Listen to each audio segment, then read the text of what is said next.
Yo, what is going on, Cover One crew? Welcome back to the show once again. Hope everybody is wonderful. I'm great, man. We're talking football once again as we get closer to fantasy draft season. What are we talking today? Too much risk on these running backs. There are a lot of players that I do crave, especially at the right value, but there are some players that I think we can probably fade as we get to this point because even though the value to some of these guys is still very good, I mean, do we even want to take the risk? Because it may not pan out the way that we had envisioned, even though I do like some of these guys, some of these players, especially two of these running backs I love a lot. I don't think that the season's going to pan out the way that we had hoped based on team circumstance and dynamic and how they are as players. Let's talk about the first one, RAndre Stevenson, my dude, Dre. You guys know I'm a huge RAndre Stevenson supporter, but at this point, it's getting harder and harder to justify, and I just don't think I can do it this year.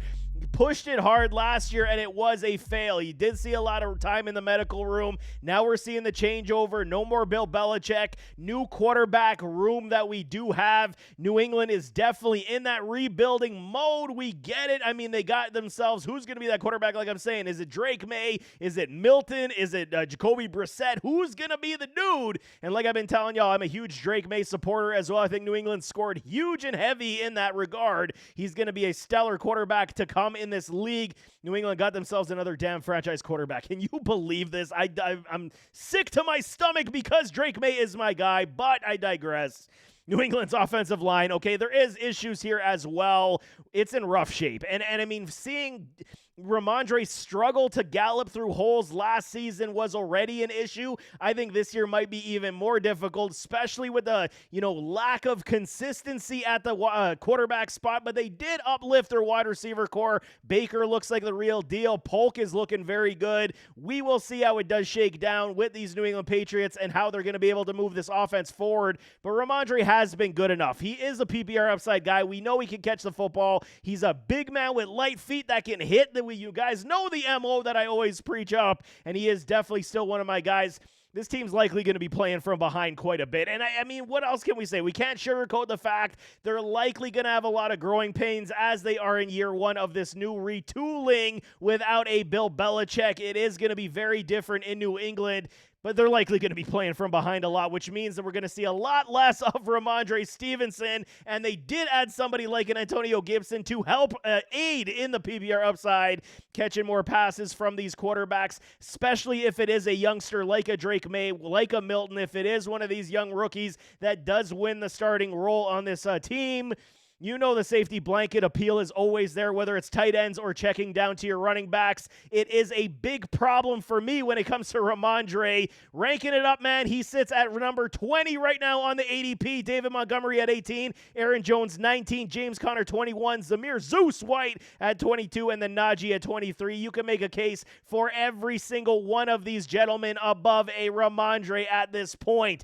I do love me some Montgomery. TD upside is screaming for days. Aaron Jones likely going to see a heaping of volume here in Minnesota as he continues his career. He looked great to finish off last year with those Green Bay Packers. James Conner, still, he is one of the better, efficiency running backs when he is on the field. Injuries do concern. Zamir, we'll talk about him in a minute. And then Najee Harris dropping some weight, seeing a Russ Wilson, Justin Fields, better opportunity in Pittsburgh. We will see. Boom rate 58.3% last year for a RAndre. He only got himself to running back 35 with 126 points. I feel like this is going to be a very similar, trend for Dre this year, and being at ADP running back 20, it's a little too rich for my blood. I love me some RAndre, just not this season. Cannot do it. Next one we got is Zamir Zeus White. Speaking of Zeus, okay, and you guys know me. You watch my videos. You watch my scouting reports. I'm a huge fan of what Georgia does, man. The Bulldogs are one of my favorite college football teams to watch, and I was a massive supporter of Zeus when he was with UGA, and I still am. I think that Zeus has got a quality, amount of talent. He's a beefy dude, very strong runner, and I do believe eventually he will be a quality running back in this league, but this season may not go as planned. Okay, the reason Everybody's preaching him up, sheer volume in this Las Vegas Raiders offense. But who's the quarterback, man? The fact that we know that it is either Aiden O'Connell, it's Gardner Minshew, who's going to be the dude? We saw what they were able to not do last season. And Zeus, okay, he picked up last season, last 3 games of the year. He started booming for everybody, started picking up steam, started looking like that running back that we all knew he could potentially be. But, I mean, you got to understand, while you usually typically say last 6 games for youthful talent, we will see potential bleed over, spill over into the following season. I just don't know if it's going to be overly consistent with a Zeus this season. They added Alexander Madison. Going to be something of a committee approach here in Vegas as well. Yes, they had that new coach come in last year, gave them some uplift in momentum and upside and how they wanted to approach the game. Is that going to bleed over into this season as well? I just believe there's better options on the return on investment right now, as he does sit as the running back 22. You got, like I said, James Conner at 21, Najee at 23, Zeus is at 22. You got DeAndre Swift at 23 or 24. You got Raheem Mostert, 25, Tony Pollard, 26. So there are other capable running backs that we can make a case for here as well. James Conner, 110%.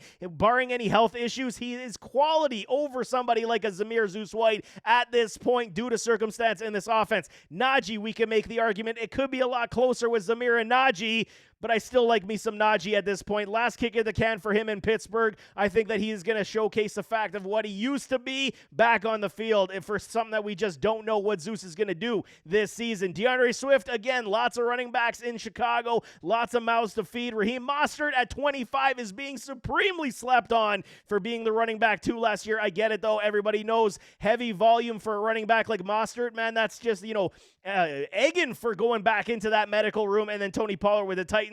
What is that going to look like? So it is a little bit muddled when we're talking about these running backs here, where you can say, you feel a little bit safer with his ADP at running back 22. It's not a high risk. You're talking maybe, round 6-ish, around there somewhere. But, I mean, he finished as a running back 56 in limited productivity last year. 66.4 was his total points, and then 21.4 on the boom rate. Booms came at the end of the season. 3 of his last 3 games were all boom games.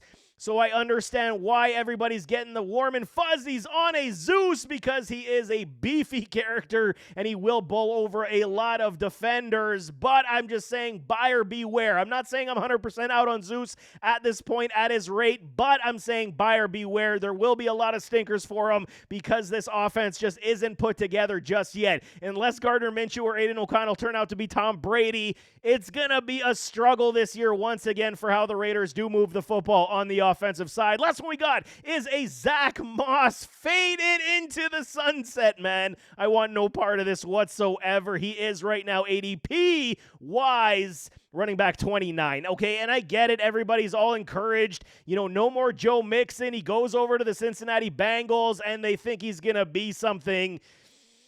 I get why people want to believe in Moss, that he's going to run wild in Cincy. You got to remember who the dude really is. We have enough of a sample size.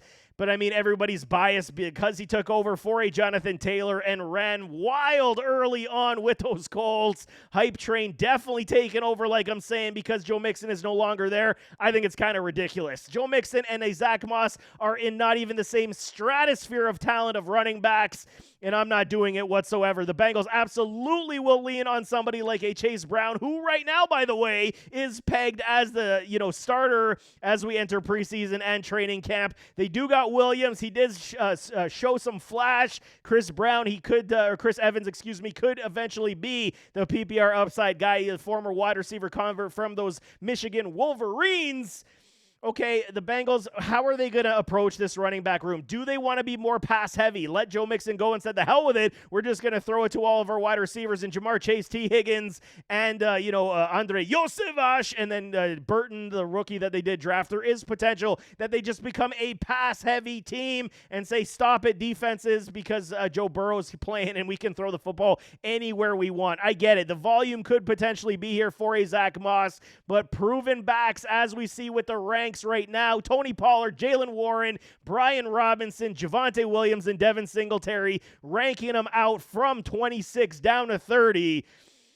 But I get it, man. We see a lot of issues when we're talking about these running backs. What is Tony Pollard going to be with the Titans? Jalen Warren still going to be in a committee backfield with a Najee Harris. Najee's still up, 4 spots on where Jalen Warren is right now. Brian Robinson Jr., I mean, he's going to have to share his time now with somebody like an Austin Eckler. I completely understand. Javonte Williams, what does his future say now that, they're saying he could be a cap casualty, a training camp casualty because somebody like an Audric Estime is improving and moving up the coach's eye?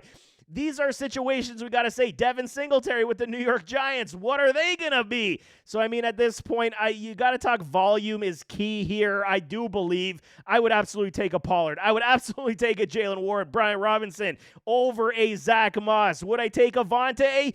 Depends. If he goes somewhere else, man, imagine if Vontae does get released by the Broncos and he lands on the Dallas Cowboys. Sign me up all day long because his ADP will absolutely fly up draft boards. And then Devin Singletary. Motor just is a consistent running back. He'll get you 850 yards and he'll get you 7 TDs and maybe some work in the pass game. So I don't hate all of that over a Zach Moss. And we know the injury history that Zach does possess. We saw it in Buffalo. We saw it with the Colts. Buyer beware, man. I do not like it whatsoever. But there you have it. That is too much risk on these running backs for 3 of y'all right now. Zeus, I'm probably a little bit more warmer than the other 2 at this point, but there still is a lot of buyer beware without question. But nevertheless, as always, don't forget to hit that like button, hit that subscribe button, jump in those comments, give me your thoughts. What do you think of these 3? You in, you out? Throw it in the comments on why you're in or out on these gentlemen. But we'll see you next time. I am out.